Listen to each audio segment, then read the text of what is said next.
Live with Dr. Anthony Hall. Once again, I'm sure there's many people that have been just excitedly awaiting your return to the show so that we can speak and have a good old time.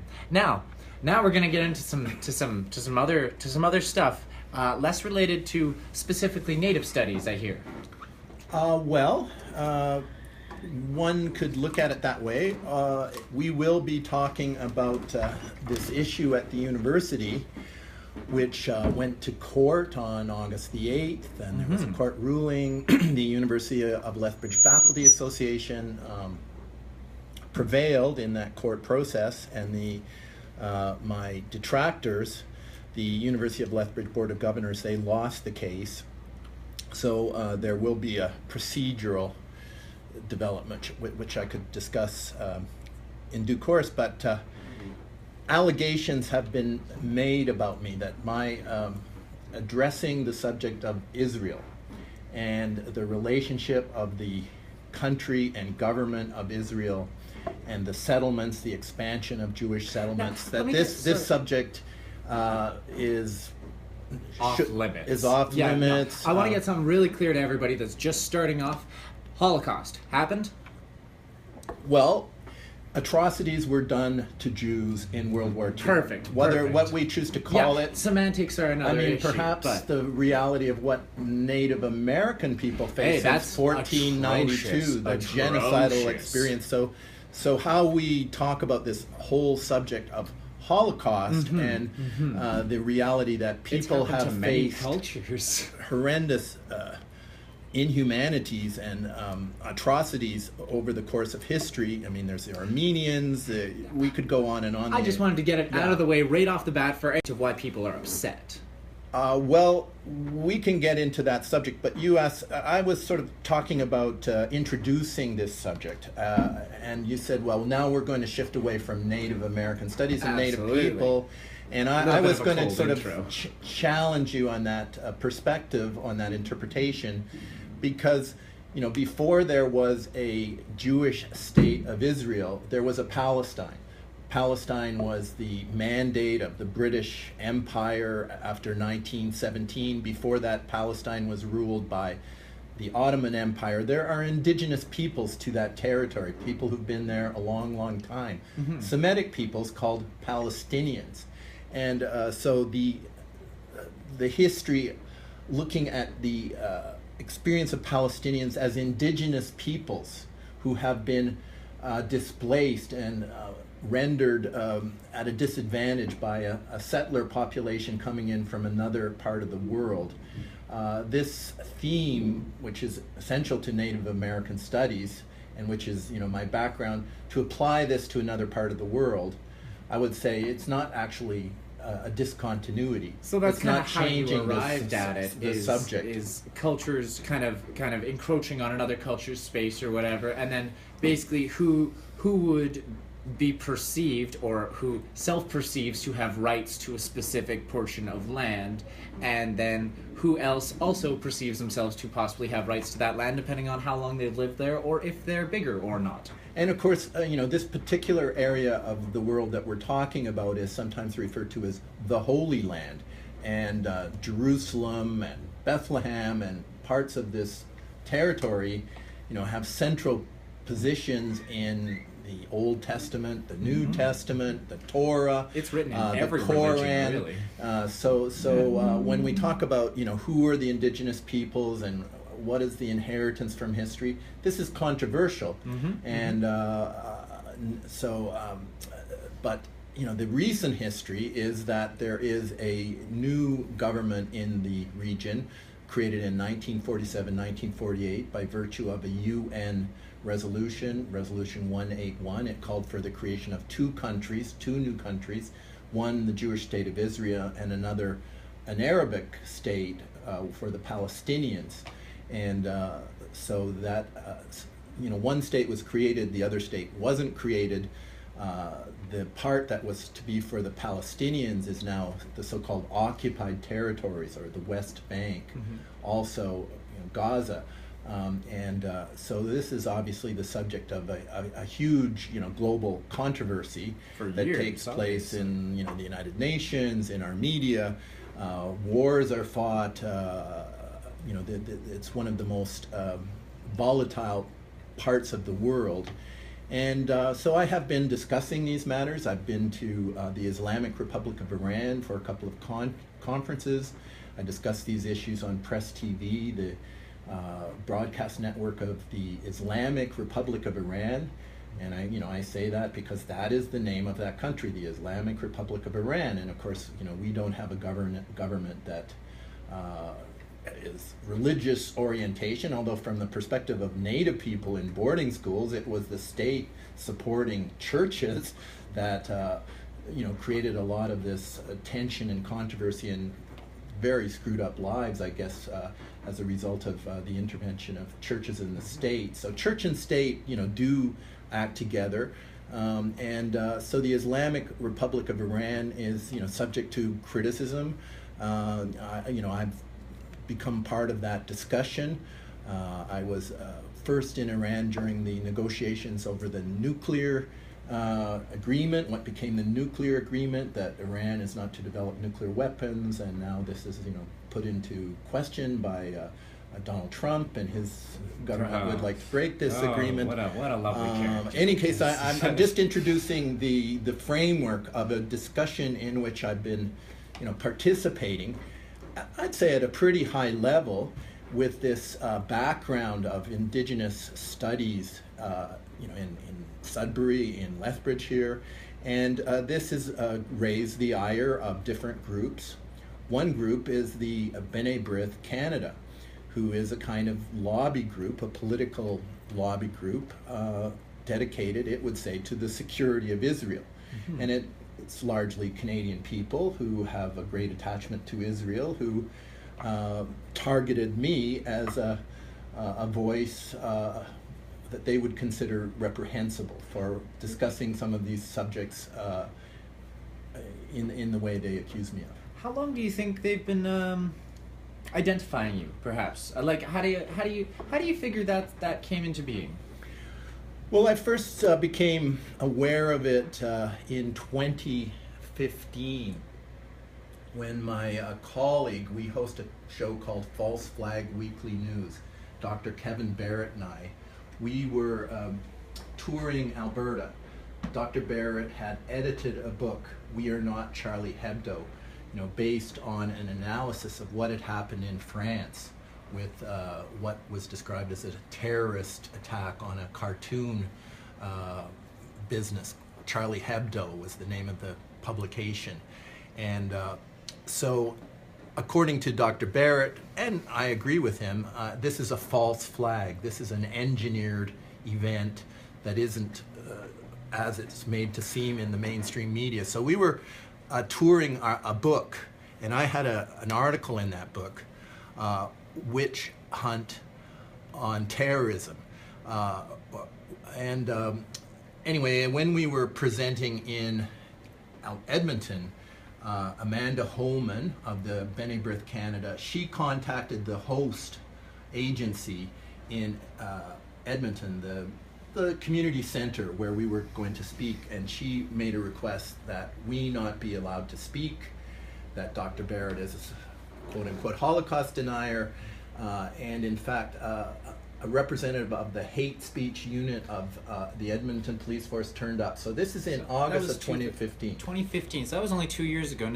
Now that seems like it's a lot past when the reported incident occurred. So were they instrumental in it at all? If even you don't think they had anything to do with you until 2015?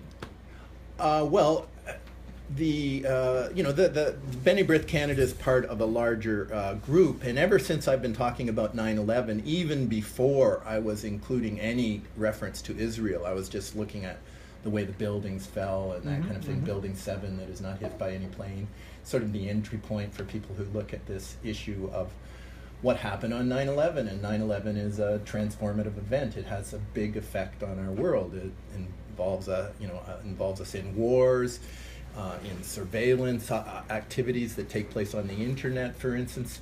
So when I began looking at this, I found that the people who would show up and be the harshest critics and say, don't look at this subject, anybody who looks at this subject is loony, would be, could I say, Israel First partisans, people who take a strong view in defense of the Israeli state and its actions. And this happened. There was an episode in Winnipeg that happened. There was a journalist at the National Post who was targeting a graduate student of mine, Joshua Blakeney, who was writing about these issues. So, I started to notice that the very subject of 9/11, even if you don't make a connection to the involvement of the Israel First partisans in, who did 9/11, there's a massive movement on the internet, a citizens movement that has been questioning various aspects of 9/11. You've probably questioned it. I have. I've done a lot of research, actually, completely independently of anything to do with Israel at all. I was looking at some of the things that just didn't add up to me, and it's true. There are a lot of things that do raise questions, and that could have been investigated differently or perhaps more thoroughly. But in the same respect, I also did come to a lot of conclusions about how it's entirely plausible for something to have occurred. Now, what I didn't ever notice is during any of my research, at any time, did anybody that was writing anything that I was reading, or did anybody else that I spoke to, ever encounter the same issues you seem to have encountered while reporting your review of the 9/11 occurrence? Mm-hmm. So, do you think there's a major difference in why that might be? What fundamental different view would you take in what happened on that particular, or the circumstances surrounding why it happened? Perhaps is a better reason to a better. When you talk about the evidence of what happened, let me just go back to that, and we'll get into the details of what you're asking me.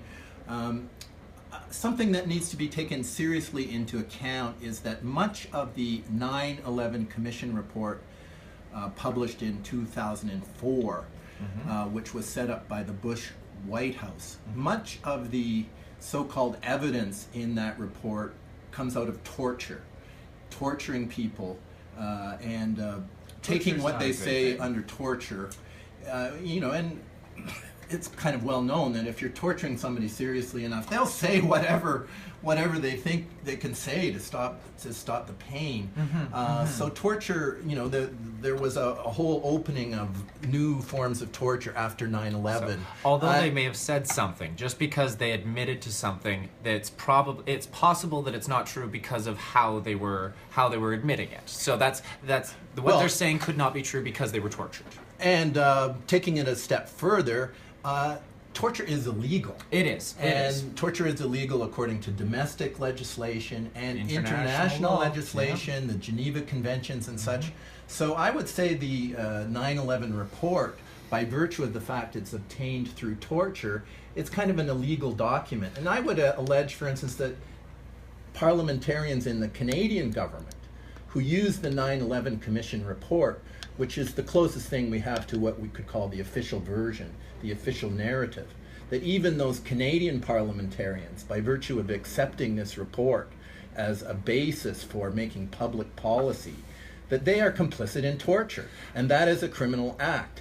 So the question of the evidence, how much of the evidence has been destroyed, why was there this imperative to destroy evidence? For instance, hauling away the steel, which would have the forensic evidence of, were there explosives in the towers? Nanothermite or whatever. Nanothermite, mini nukes, many theories are like I raised. said, I did a lot of research myself into a lot of this type of stuff.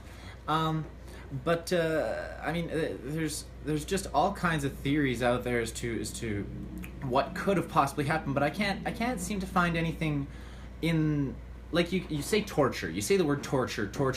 I mean, you repeat torture. Now, I didn't see anything about torture when I was reading about how steel beams, when induced to high levels of heat for extended periods of time, collapse. I don't know how torture gave that response in the 585-page commission report that I No, did but look up. but who did it? Like, who were where was it these men with box cutters that somehow got on the plane and took over the plane by virtue of these box cutters? There are these cell phone calls supposedly. Now, these cell phone calls? Could you make cell phone calls? Okay, from so what we're 30,000? discussing is I mean, how so we it transpired, how it was set up, is what we're talking about. Well, I'm or- trying to suggest that there's a sequence of sort of ways of thinking about it, and you're basically describing a kind of progression through a number of questions. And let's say we start by, and many people start by saying, well, the buildings couldn't have fallen the way we were told. The ignition point, the heat of kerosene, jet fuel burning is not hot enough to melt high production steel. That is very true. Building 7, which fell at 5:20 in the afternoon and is not hit by any plane, supposedly just falls at the speed of gravity. Actually, comes down for a short period at the speed of gravity. An office fire made that happen. Strategically placed office fire. That's not credible. Well, it's and interesting you mentioned that. Yes. You say you spend a lot of time in Iran as well. You said Tehran specifically, right? Are you familiar with the Plasco building? Yeah, I know about that issue. Yeah, just in January 2017, they had a fire, not caused by a plane, obviously, where the building, constructed very similarly to the World Trade Center, fell down very similarly to the World Trade Center, due to the same explanation that they gave in the National, whatever, NITS or NIST or whatever, whoever the one National was. Institute of Standards and Technology. That's the one, NIST. Yeah. Yeah. So I mean, now that this didn't exist last year, but I just looked it up last night, and I'm like, oh, hey, look at that Plasco building. And there's an example of it happening exactly like they said it did. So how is it not credible now? They said it too. Actually, I've talked to Nader Talebzadeh, who did a television expose on this in Iran. He's kind of the Walter Cronkite of Iranian television. Frankly, can we stay to the sort of major course of things here? Let me just, I'm trying to suggest, okay, you start with the question of the buildings. They couldn't have fallen the way we were told. Say they did fall by melting steel and gravity just then, pushing them down. And there would be a big pancake pile of refuse, and there would be remnants of bodies and things. It didn't happen that way. It's like some enormous energy source transformed these enormous twin towers into vapor, into talcum powder. I mean, it takes a lot of energy to do that, not just gravity and melting steel.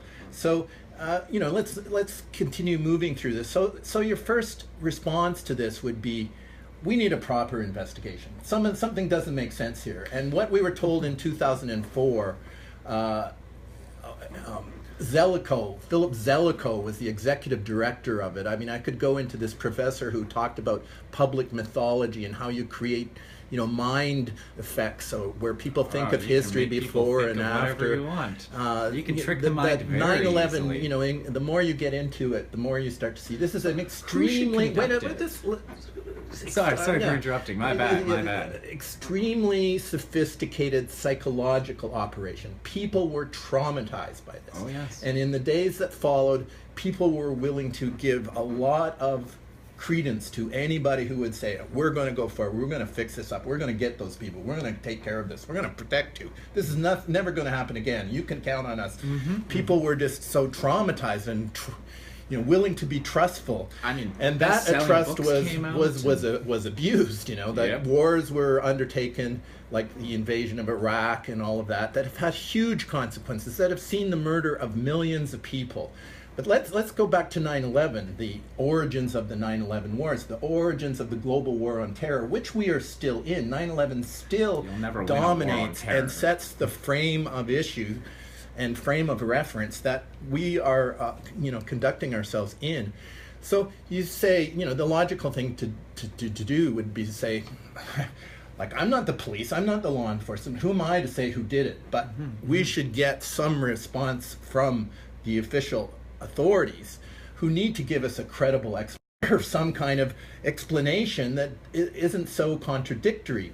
And I say this, okay, we're I mean, I'm a university professor, and I did a PhD. I kind of know what evidence is. I know what footnotes are, and I've jumped through the hoops for many, many years to be in a position of a tenured full professor. And anyway, so I'm like other people, though. You don't have to be a full professor to look at those buildings and say something doesn't look right here. So the people responsible, they should give us a credible explanation. Revisit this. Do an interpretation. Say they don't. Say they just say no. Anybody who questions our interpretation, they're kooky, cuckoo, conspiracy theorists. Oh, blah, blah, blah. No. Like, this is a meme. This conspiracy theory meme to discredit people. Some people could be discredited as not having sound theories about how conspiracies are done. But the idea that you look at society and say power is being exercised, maybe there is some collusion and laws being broken in the way, especially the powerful interests use their power to amass more power and push us into wars and create, banking regimes that serve a certain group and not another group, and this kind of thing. So you call for a proper investigation, and at some point you say, that's not going to happen, because there's the powerful interests are so deeply committed to this official story for some reason. Why would that be? They're so embedded in this situation, which is not a healthy situation, especially at a place like a university where we need to be free to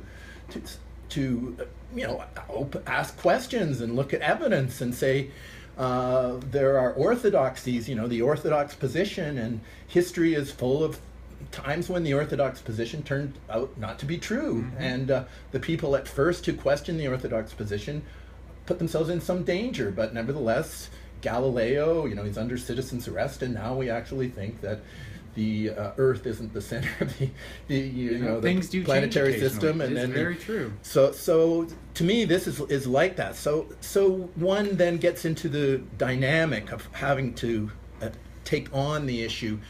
Well, this happened. It was a huge event.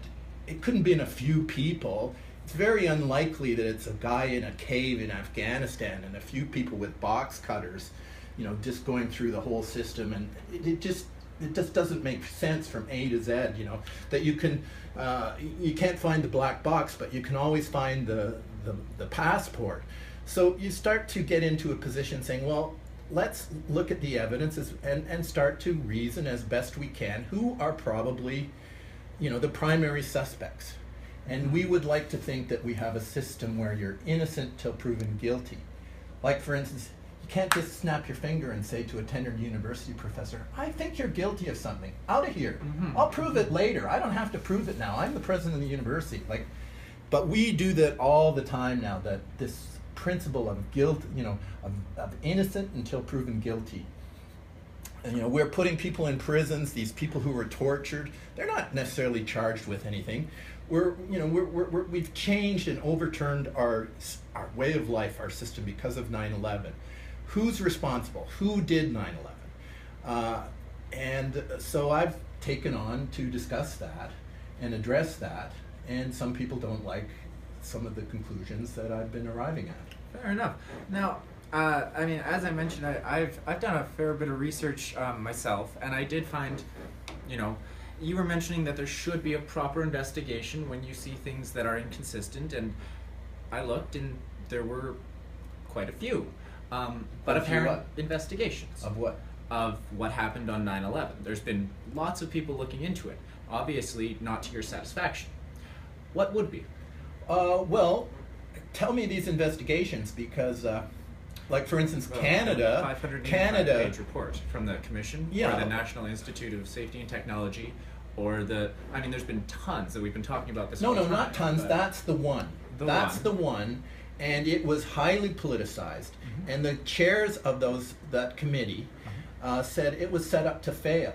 And, it was underfunded, and it was... by torture, and it was just terrible. Well, what would be acceptable? But I would just like to raise the concept that, when I started into this study in 2008, we talked about this a lot, that Canada was involved.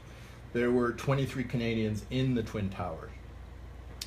Canada is part of NORAD, the failure of the North American Air Defense group, failed on that day. Yeah, they had 14 fighter jets that were currently deployed, and there was about 4,500 planes that were in the air, and I believe that Canada was actually in charge of NORAD at the time when the 9/11 attacks went off, and they had about 3 minutes warning from when they were informed to when they could actually do anything, which is pretty difficult for 14 fighter jets to get across the country randomly there. And so the planes, passenger planes, came down in Canada. Why did NORAD, there are protocols about when a plane is not, like these hijacked planes or supposedly hijacked planes, when they're not adhering to the protocols of how flights are supposed to go when they go off course. Things are supposed to kick in, and they didn't kick in on that day. Why on that day did they not kick in? Why were there all these drills similar to what actually happened? I mean, questions upon questions, just every angle that you look on this, at this issue, has questions.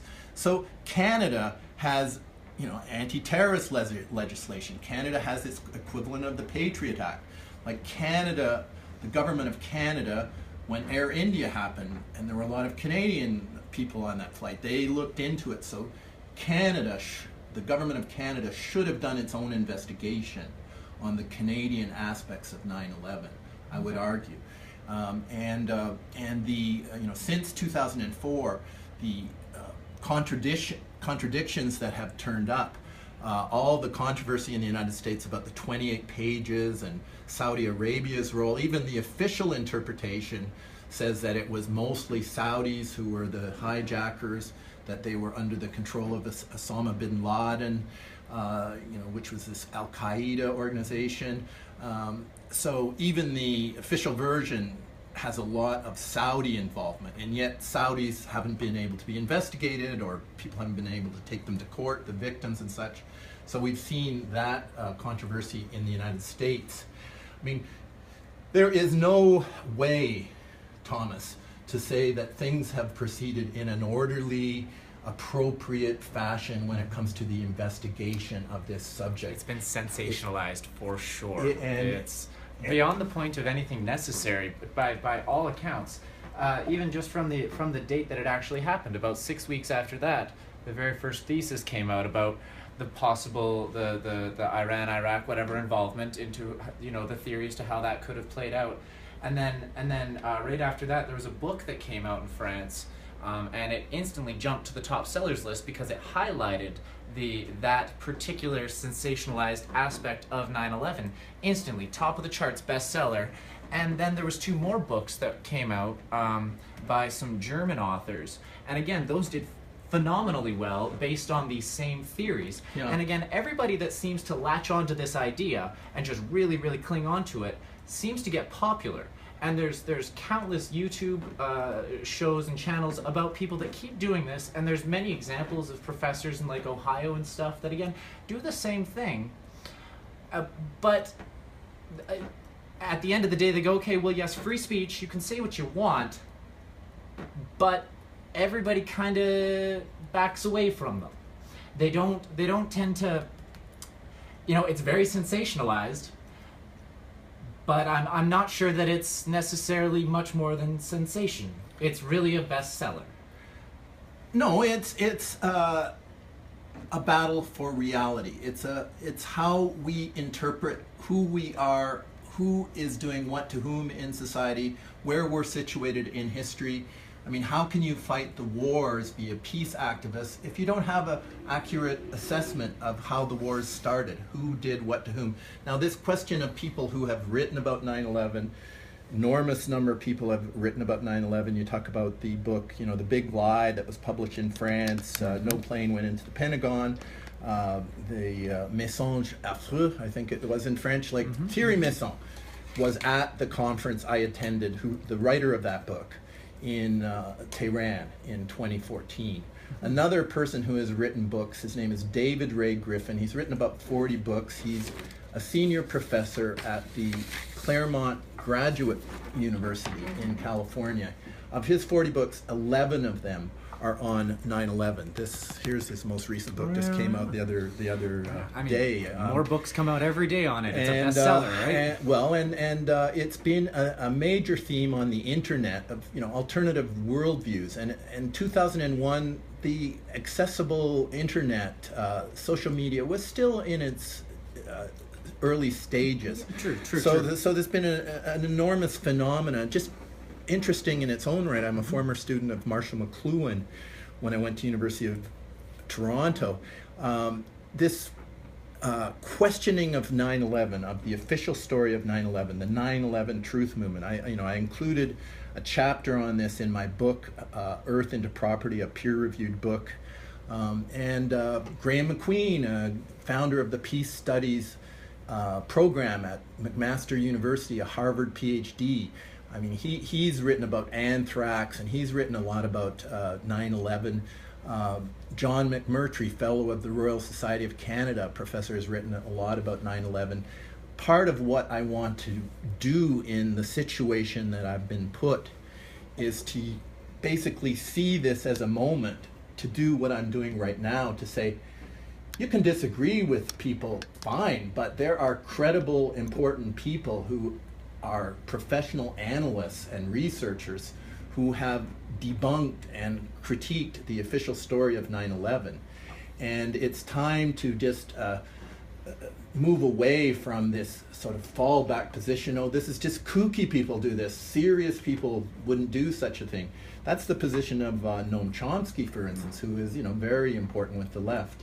So I'm far from alone, and I don't think it's that controversial at a university to discuss this issue. I would say that, like Graham McQueen, David Ray Griffin, these are retired professors, and often you have professors who are retired, who have a little bit more freedom than they're pensioned, and they can address these issues. And to me, it was important to say, well, I'm addressing these issues, and I'm in the saddle. I'm working, and I take responsibility for my positions, and I think that's what I'm doing right here and now. Like, sure, disagree with me, and we're talking about bring it. some. I have no worries disagreeing with you. I'm sure you've noticed, and I'm sure I hope you don't mind. The University of Lethbridge is setting itself up as an exemplary place to crack down on discussion, to not allow, to use criminalization. They ain't stopping me. Let me just point out, I am very loud. And the Anti-Defamation League, B'nai B'rith, Anti-Defamation League of B'nai B'rith is the U.S. organization. Mm-hmm. The Canadian branch of it is B'nai B'rith Canada. I mean, they wrote to the student union about my case and tried to say Professor Hall is a conspiracy theorist and he's doing anti-Semitic conspiracy theory, and really the University of Lethbridge Student Union, I think, should have been a little even-handed and say, well, let's hear from Professor Hall. The president of the university has never spoken to me to this day, and I resent that. Like, I'm easy to get in touch with. He gets a letter after this planted Facebook post, which we haven't really looked at. We haven't talked about that at all. Actually, I'm going to interrupt again. Sorry. Let me, if just stepping completely away from Israel and any Jewish anything, the individual issue. If we were in a different situation where somebody went out and performed a hate crime, and they said, I am performing this hate crime because of what I have heard in your class. Well, I think I am the subject of a lot of hate speech. And the Anti-Defamation League has defamed me. And the University of Lethbridge president, Mike Mon, has defamed me. He said, this is, on October the 14th, 2016, he makes a public statement to the university community. And he says, this suspension is not because of Professor Hall's publications, his teaching. It has nothing to do with the involvement of external advocacy groups. It has to do with his social media YouTubes. Yeah, And so. So I guess what I'm asking is, do you think that your influence, if it causes a negative reaction, should you be held responsible for it? Well, then the university president, Mike Mann, goes on to say, and his publications on YouTube and social media have been characterized as, here come the weaponized terms, anti-Semitic, conspiracy theory, Holocaust denier. I mean, I first saw this. You throw the words out these there. These weaponized terms. You just throw these words out. You don't give them any definition. You don't give them any evidence. There's no context with that. But again, we're really getting specific on anti-Semitic, and I wanted to step away from that. I don't want to talk about that for just a second. I'm just asking, if the words that you say, if your free speech, if your free speech causes somebody else to commit hate crimes, should you be responsible for your words? Well, we talk about the use of words, weaponized terms, hate crimes. I mean, Donald hatred. Trump. Excuse me. I mean, do you hate Donald Trump? I hate the things he does and represents. I don't know him as a person. Should you, have to go and be banished because have you done hate crime? I mean, isn't the fact that we? Well, I mean, he might not be sitting at the border point all aware. He won't stop me, but if he knew, I don't think he would let me in. I think he would stop me. But I think he would make the laws that he's trying to keep out specific groups. That's exactly what he would do. I mean, I do.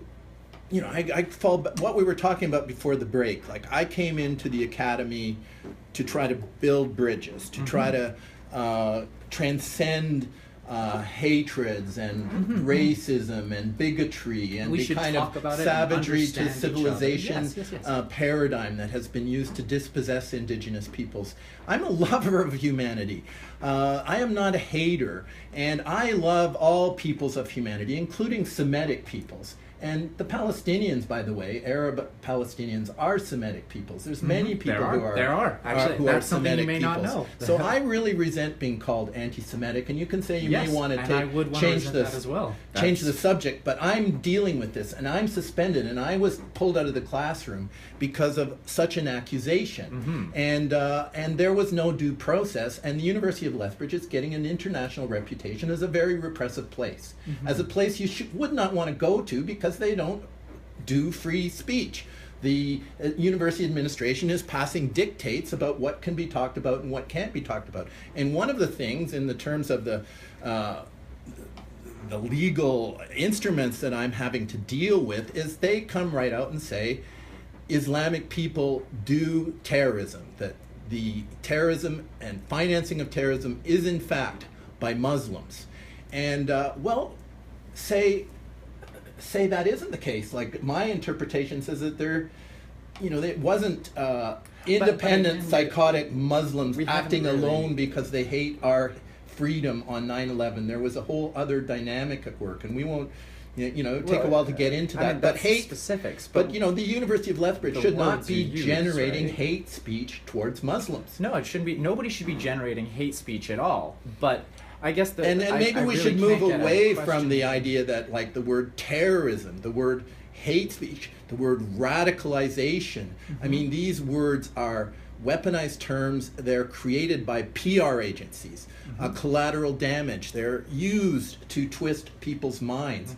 I think the hate speech. Let me finish this one. I mean, YouTube is censoring many YouTubes. This word hate speech has been mobilized to say, well, this gives us justification to take this down, to take that down. Maybe, we think you did hate speech against Donald Trump. Maybe you should be, you should have yours, I'm banned right now. They banned me right now, and I agree with them because Facebook is their own corporation and they can do whatever they want, and they're giving it to me to use. They can ban me all they'd like. YouTube, same thing. They can ban me all they'd like. But I don't see you banned here, Thomas. I'm not banned on YouTube. But I could be, and you know what? It's their prerogative to ban me. Well, I can say what I want, but I have to own up to what I say. Yeah, and I'm asking you the same thing. If what you say causes somebody to do hate, well, I mean that's I guess a I blame question, Donald Trump for it. A question, but I blame Trump for it.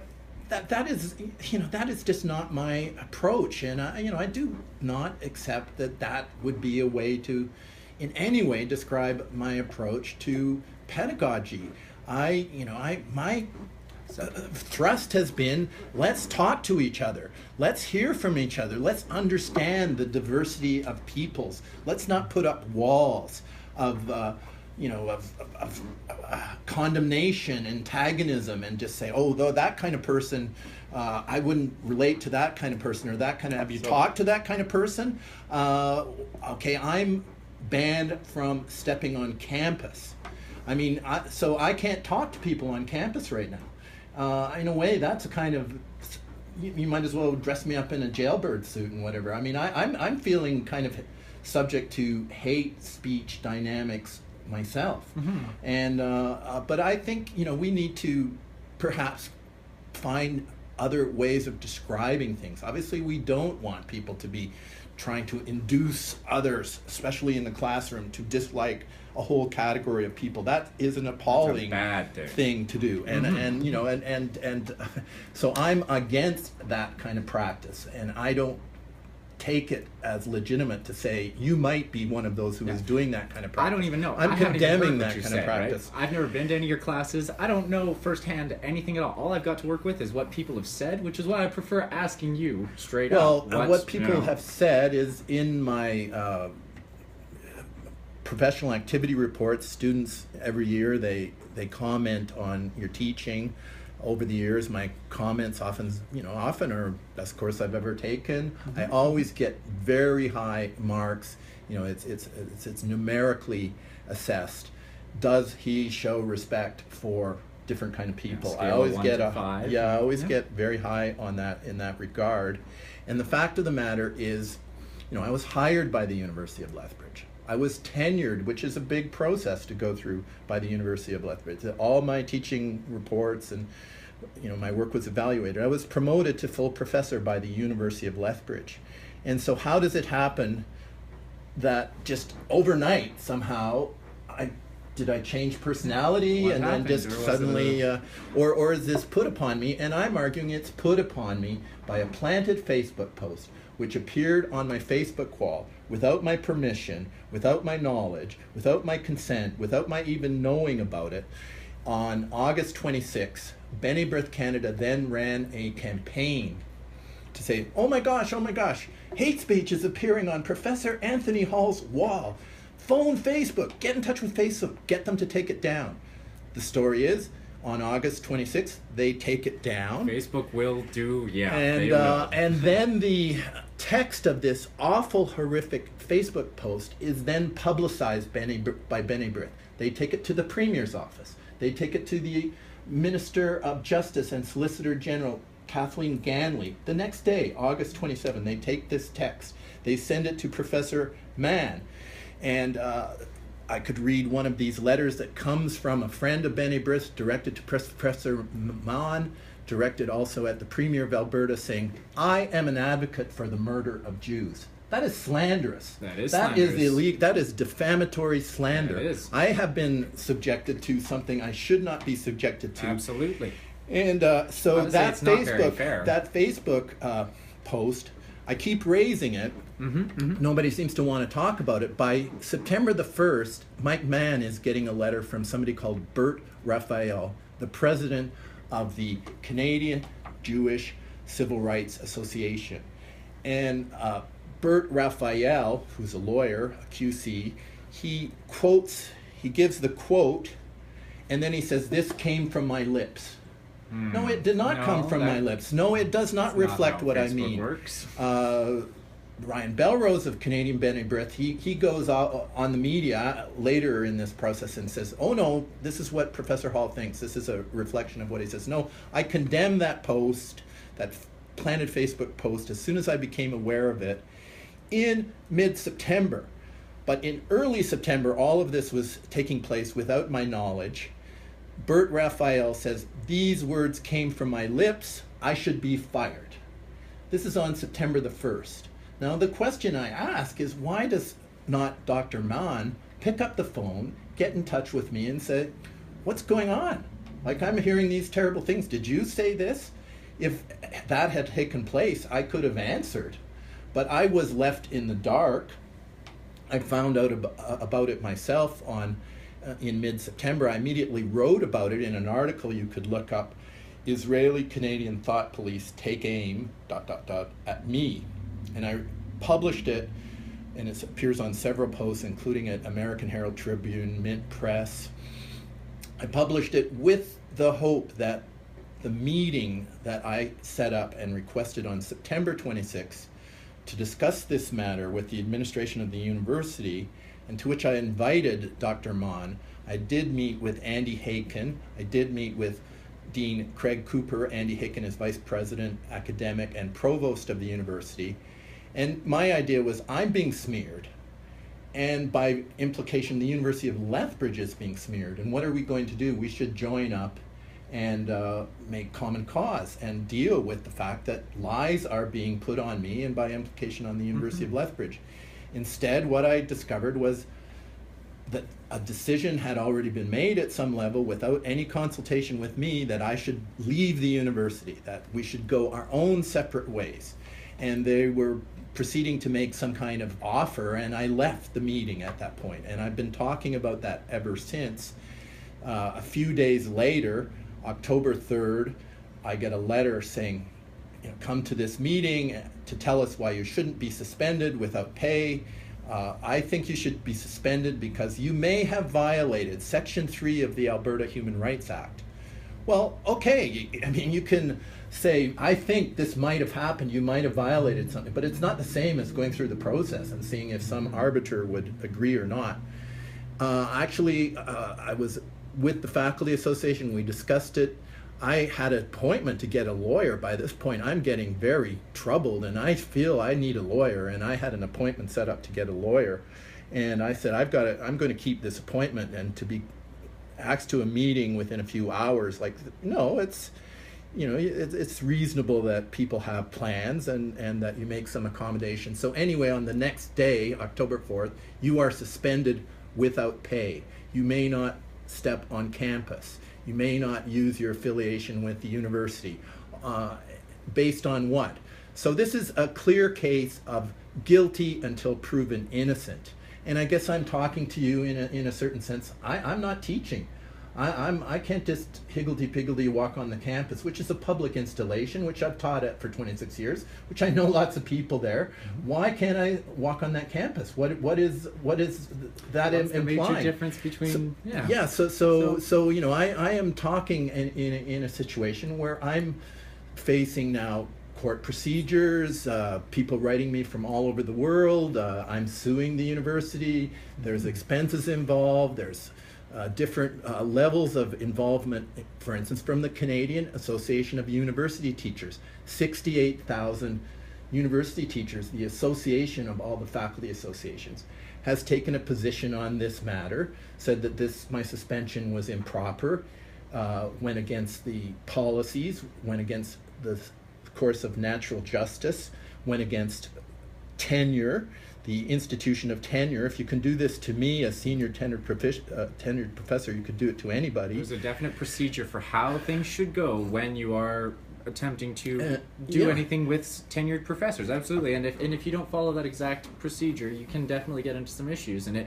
won't go through. And we're in those issues right now. And it's procedural issues with how it was dealt with seems to be a huge issue here. Now, with in terms of the actual Facebook, obviously that's a huge catalyst, and I'd like to explain that at least a little bit more. There was a Facebook post which was not posted by you. It was posted by somebody else. We're not 100% sure who. It had a name, but it may not have been that person. It could have been a fake account too. So this fake person goes onto your Facebook and makes a post, and they can say anything they want in the entire world. But they made a very specific post. And now, any other professor could have had the same thing happen with relation to whatever they're doing. Why do you think it had such a monumental impact on you? Why did people instantly go, okay, this is probably more legitimate than not, and they acted on it as such? Well, I don't think we could really speak about it in the way you put it forward. Like I asked you when I met you earlier today, did you know about this Planet Facebook matter? And people rarely have. You know, there's an issue about how do things get reported. A big part of this whole situation has to do with the work I do with Professor Barrett on False Flag Weekly News, where we talk about, you know, different events in the week's news, and often our position is that the media isn't interpreting things properly and fairly. So, you know, I indicate that we went to court, the University of Lethbridge Faculty Association versus the Board of Governors. There was a court hearing here in Lethbridge on August 8th. There was a ruling that came out on September the 15th. That ruling went against the Board of Governors and Dr. Mon and the people who suspended me initially, and it went for the position of the University of Lethbridge Faculty Associations, whose legal bills are being paid by the National Association, the Canadian Association of University Teachers.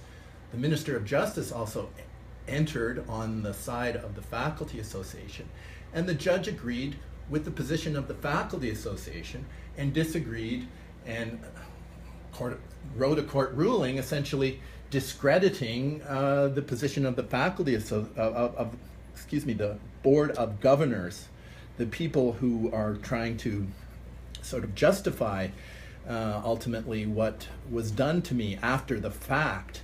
So that court ruling was not reported in the Lethbridge Herald or in any media, and the news is being broken here on Jess FM, and Jess FM.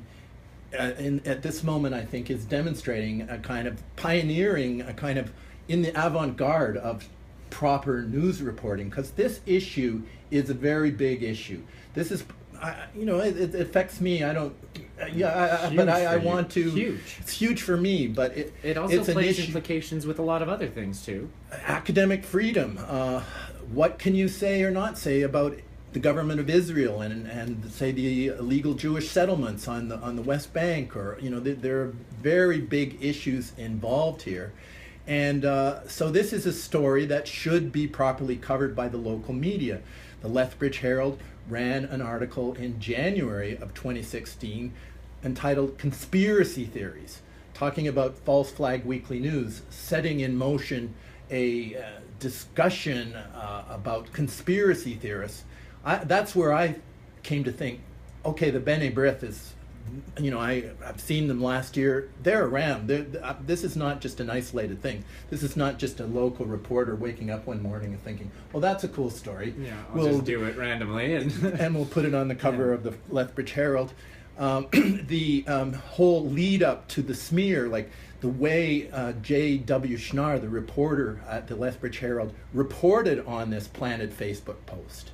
And, you know, this planted Facebook post justified in some people's minds, somebody's mind, that I'd be investigated by the police in Lethbridge for hate speech, which is not just a phrase, there's a legal structure around it in, you know, Section 319 of the Criminal Code of Canada, and incitement to genocide.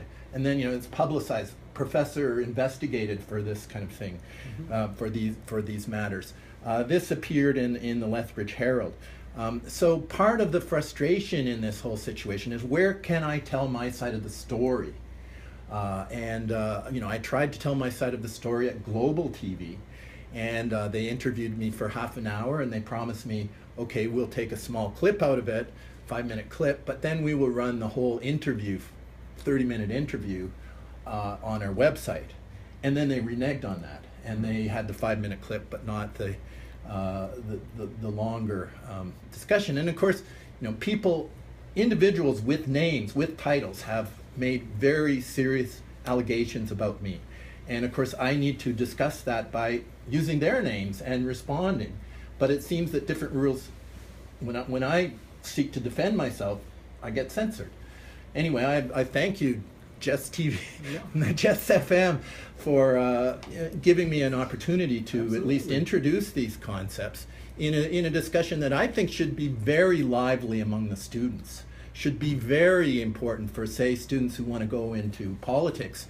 Are they taking the position that the university president should just decide what can be taught in class, and should be monitoring for violating, some kind of breaking away from what the textbook says? Is this kind of education students want, or do they want real discussions, even of difficult issues, even of issues that, are lend themselves to decided opinions, even extreme opinions on either side? It's an excellent dichotomy to really draw attention to, which it also brings up an interesting question that just popped into my brain. What would you personally say would be more important? To follow the procedures which have been set in place, such as the classroom guidelines and what you should be teaching and how you should get rid of a professor, or freedom of speech and creativity, and you should be allowed to say what you want without repercussion? Well, you say the procedures for getting rid of a professor. I could have semantically phrased it a million ways. The procedures would be at the point of hiring. The procedures would be at the point of giving tenure. The procedures would be at the point of promoting. Mm-hmm. So, I've gone through, for decades, jumped through all the hoops. Mm-hmm. And I have to say that in my senior years at the university, I did consciously make a decision. I'm as protected as anybody can be. I mean, yes, as citizens we have protection for our free speech, but as university professors, there's academic freedom, there's tenure, there's a higher level so you should have us. Extra freedom of speech compared to the average person? It can be consequential for very powerful interests if professors speak about their interpretation of reality. You're teaching kids, they might get the wrong impression, they might start hating certain groups of people. Well, it's not only kids. I mean, yes, teaching kids, or actually they're adults, because we are teaching mostly people over 18. Yes, true. But there's also like a research, like the main thing that we're evaluated for in our public activities reports is our research and publication. Mm-hmm. And so universities, yes, there's a teaching function, but universities are kind of the end of the road, the top of the feeding chain when it comes to who's going to decide what is true and what isn't true, and what might be true or what certainly isn't true, or what is partially true and partially, all kinds of nuances about this determination of what is true. But senior academics with tenure in a university, a lot falls on us to make determinations. If we don't do it, if we're not doing it, are we going to leave it to the talking heads on the television shows? Are we going to leave it to the companies that run these television shows? I mean, so there's a lot at stake in trying to a university administration stepping in to kind of criminalize. You have to say Muslims are doing terrorism. You cannot say that the government of Israel and the people who support Israel may have affected the way this global war on terror began and is unfolding. I remind you that there is in the U.S. Congress, Tulsi Gabbard, the congresswoman for Hawaii, she has a Stop Financing Terror Act, Stop Supporting Terror Act. And it's well known that U.S., Israel, NATO, they give a lot of backing through Saudi Arabia, for instance, to Daesh, ISIL, Qatar. Al-Qaeda was being used in Syria to overthrow the government of Bashir al-Assad. So the fact that some of these fighting forces under Islamic flags are in fact backed by, financed by, armed by the United States, Israel, NATO, our people, and these are the, like Al-Qaeda supposedly did 9/11, and yet there we are supporting Al-Qaeda in Syria. That's what has been happening there. So this issue of the global war on terror, false flag terrorism, the big terror event being, false flag terror event being 9/11, which sets the pattern, which sets the origins and the directions of this global war on terror, the 9/11 wars. This is a very open subject requiring, a lot of expert knowledge, conferences, position papers, and if you're being criminalized as you're trying to do this work, that isn't a healthy situation for getting at the truth of the matter. In fact, it seems to indicate that powerful interests may know the truth of the matter, and they know it's that dangerous if it comes out. It would be dangerous to certain interests to get at, the responsibility, the culpability for 9/11. Now, personally, I think there are actually a lot of economic reasons that things happen that I'm not even going to start to delve in onto, but suffice it to say, there are some super huge, powerful people out there that really do own everything. And so my major issue is when I think about that, it doesn't ever go back to race or a specific country. It's always people, like a dude or his family. And his family could be any race, but they all think the same, they operate the same, and they're operating for profit and money and manipulating people and their opinions of other peoples and cultures to profit from the conflict and the confrontation. And then people that propagate that really help to keep it alive and healthy. Well, I'm going to put you on the spot here, Absolutely, Thomas, and absolutely. I'm going to Do it say up. that I love before the microphones were turned on, you raised the name of a family called Rothschild. Yes, I did. And you don't seem to shy away from talking about that family and the importance that family has in the banking system. Could you explain? The Rothschild family, they started freaking back in the 1700s or something, and then they had like 5 kids, and the 5 sons moved to 5 different countries. They established banking. They pretty much set up international banking around the world, and they've slowly taken over pretty much everything. And so, I mean, you can think about that, and you can realize that it does exist, and it is currently happening. And then you can look around and you can say, wow, I have a really nice car and a really nice house, and I've never heard of this, and it doesn't affect me. Either way, it's happening, but is it affecting you? Yes. Do you know it? No. Will it change if you do know it? No. One of the very lucrative fields in banking is war. And war, you have to buy weapons, and areas are smashed, and then areas have to be rebuilt. So huge amounts of money are involved. Especially for the winner. And, the Rothschild family were very effective in being able to finance both sides in wars. And I think what we see with this global war on terror is a lot of this taking place where both sides are getting support from the same location. War tends to put countries in debt. The fractional reserve banking system, the way our money system is structured right now, the debt always grows. The debt can never shrink. The collective debt has to expand, and so more and more countries get into debt, companies get into debt, individuals get into debt big time. When I was going to university, you could finance your university education sometimes with a summer job. Now I hear of students being in debt, $40,000, $50,000, and the job prospects aren't that good. Mortgages, people are enslaved to their mortgages.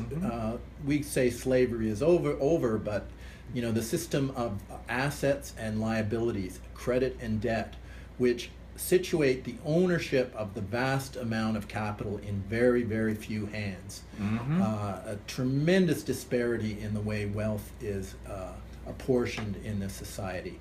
And there's nothing in the current system of banking to make it any better. The debt is you just have to find more and more people to put into debt, or bigger and bigger debts to create for institutions or countries. We have austerity. Oh, we can't afford this, we can't afford that. Well, we have to spend all our money servicing the debt. I've been thinking about that. I mean, the debt, because like we were just mentioning, there is the controlling families that really own all the debt, and we owe them interest, and we just they own all the credit, and we own the debt. Yes. But so I'm looking into all that type of thing, but then I take a step back and I go, well, if that were not the case, if they did not control everything, and there was no super bank or whatever you want to semantically call it, and there was no conglomerate of anything. Do you think that all that excess cash would somehow flow to everybody, and everybody's life would instantly be twice as good somehow?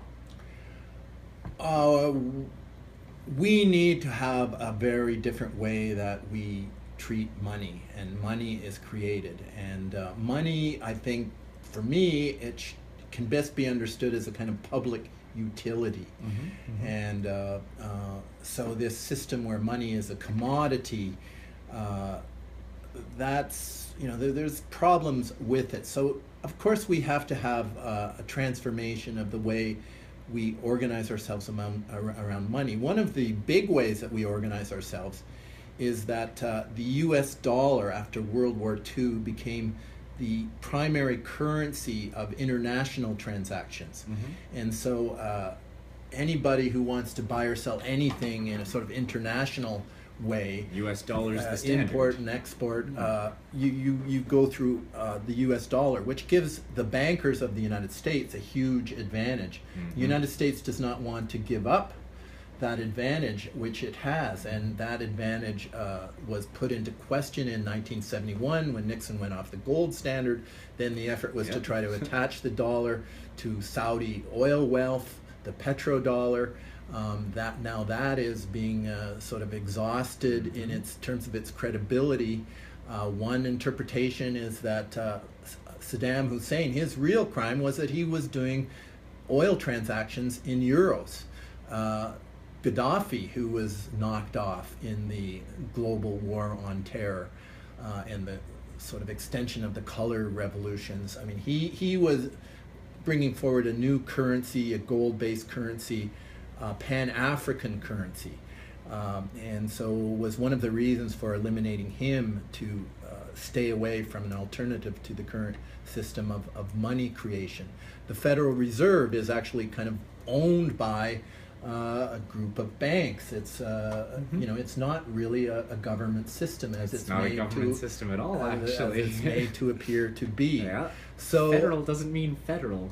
Well, the banks who own it, but they put forward a list of possible candidates for the director of the Federal Reserve Board, and the President of the United States will pick from among this list.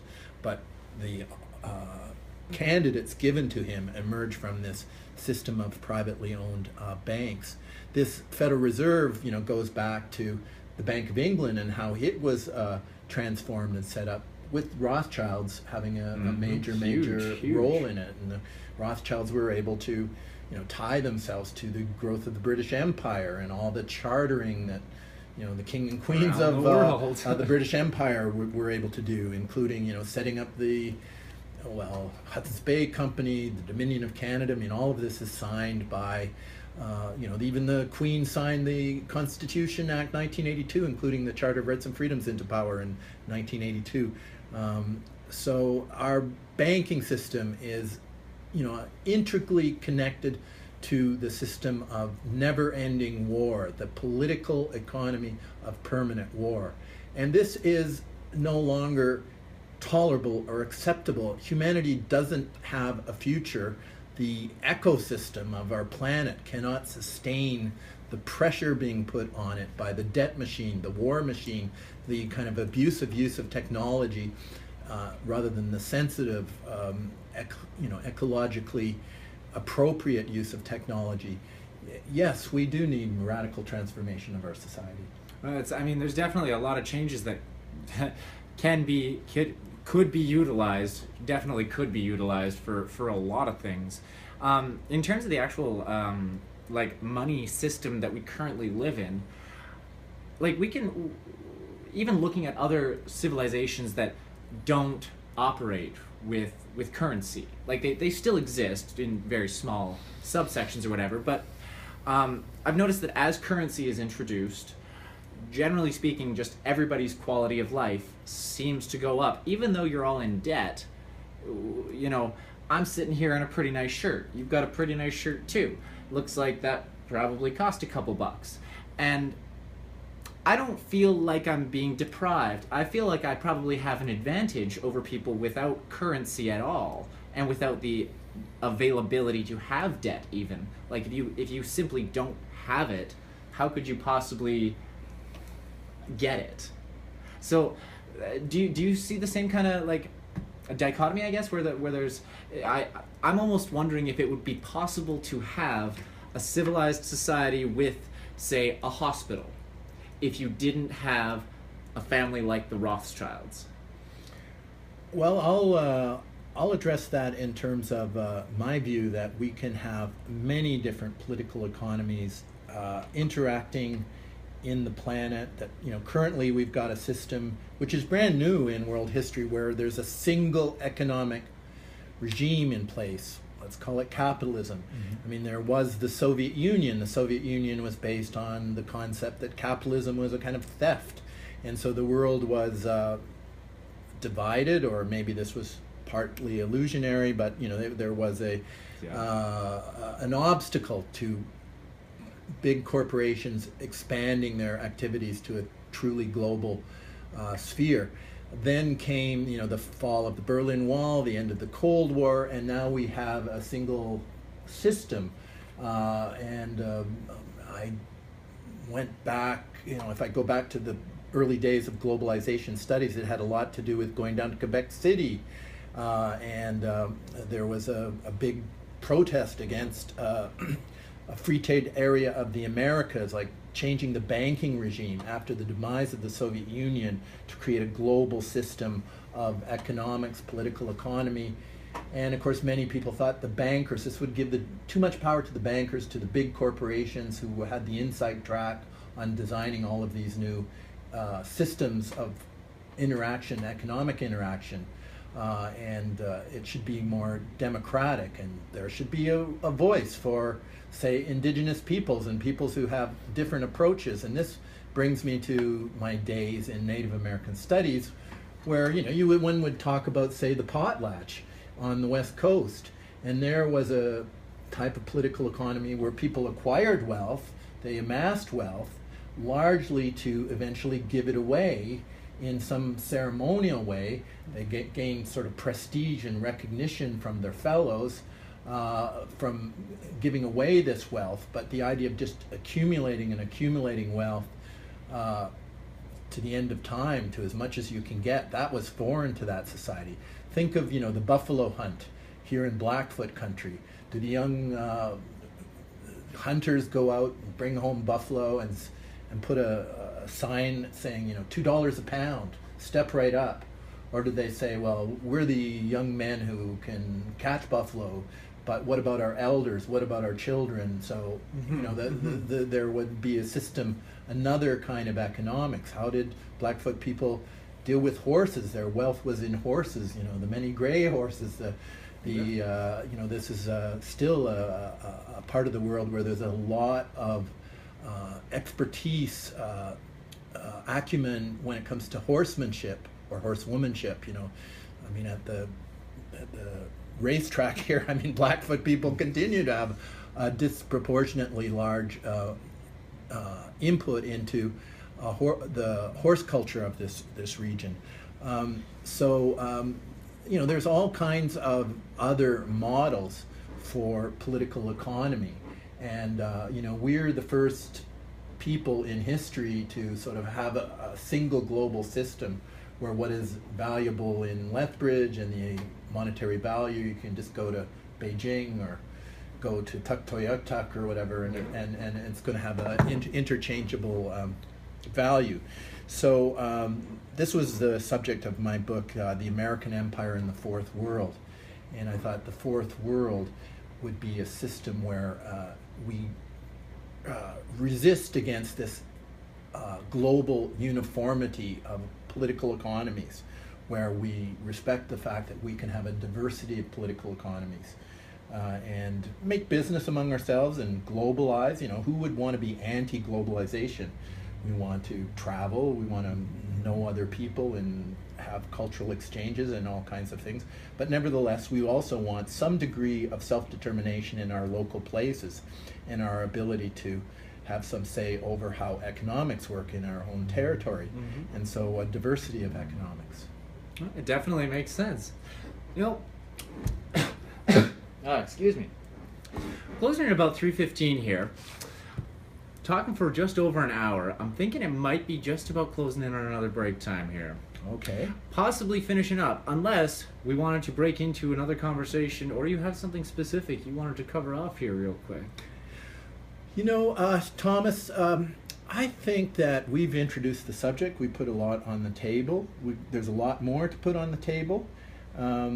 This is my first time on Jess FM, and I just want to step back once again and acknowledge that this is a kind of free and place of liberated discussion and talk. And absolutely. And I'm really glad to have had the chance to introduce some of these ideas with you, Thomas. No, honestly, I'm super glad you've come on and you've shared your perspective and your view of the topics that a lot of people really wouldn't be able to understand that point of view had you not been here to explain it. So. And in a way, I think we could say we're just getting started. I mean, this issue is just heating up. It's not resolved. It's in fact unresolved. And part of what I would like to see, for instance, why not Dr. Mon come here and you interview him, or Andy Haken or whatever? Like it would be interesting. Why not have the both of us on together? These range of subjects. I mean, the fact is, I came to Lethbridge as a Native American Studies professor. Maybe I'm still a Native American Studies professor. I never signed anything saying I was not in the Department of Native American Studies, and I moved on in a different way. There's all kinds of things going on. I would like to see a decent resolution of this matter. I don't like seeing my university being castigated. I'd like to see the University of Lethbridge come out of this in a way that serves, the interests of the students first and foremost, and that presents the University of Lethbridge in the final analysis as this unfolds as a place that is embracing and respectful of the need for creating safe places of security, of safety for people to have discussions on controversial issues, and to be able to say things that may have harsh implications for some powerful interests, but one would think that in a university, part of our skill is to be able to talk diplomatically, respectfully, agree to disagree in different ways. And since I can't do that on campus right now, this is the alternative place. And be nice to be invited by, say, the student union to tell my side of the story. I know when I was receiving many letters, hundreds of letters from around the world when this was first breaking open, and people were, in the majority, writing in consternation, saying, "Oh my gosh, how did this happen at the University of Lethbridge?" Many of these letters, which were sent to Dr. Mon in criticism, they CC'd the student union and the Meliorist. And I have never seen any reflection of all that information that came to both the student union and the Meliorist on this issue. And I don't think this issue, the issues we're talking about, I don't think it should be swept under the carpet. I think these are important issues, and as a university, that this is happening in a university, that there's especially high imperative responsibility to go through this process in some kind of dignified, fair, and our method that gives the importance of articulation, the importance of creating frameworks and platforms for people to be able to speak about what they think is really going on. This doesn't just affect me. This affects many interests. And I thank you for giving me the opportunity to introduce these subjects in a way that I hope generates a good discussion, a healthy discussion that needs to happen in the community. Absolutely. I would say everybody needs to maintain a very healthy dose of skepticism whenever they're evaluating pretty much any statements from anybody, anytime, anywhere. You make sure you do your fact checking and you check it out and you get yourself educated. With that, I'm going to throw on a little bit more music here. So I'm suggesting that we continue this discussion, but let's call it a day for now. And, well, I am sure that there will be much more to speak about. No question, there is no shortage of of topics to discuss here. But let's see, what sounds like a good music? Well, we'll just throw this on real quick here. And again, thank you so much for coming on. This is live at www.jessfm.ca. My name is Thomas James Morales Carpenter, and we have been interviewing Dr. Anthony Hall, and it has been fantastic. So Thank you. Thank you so much.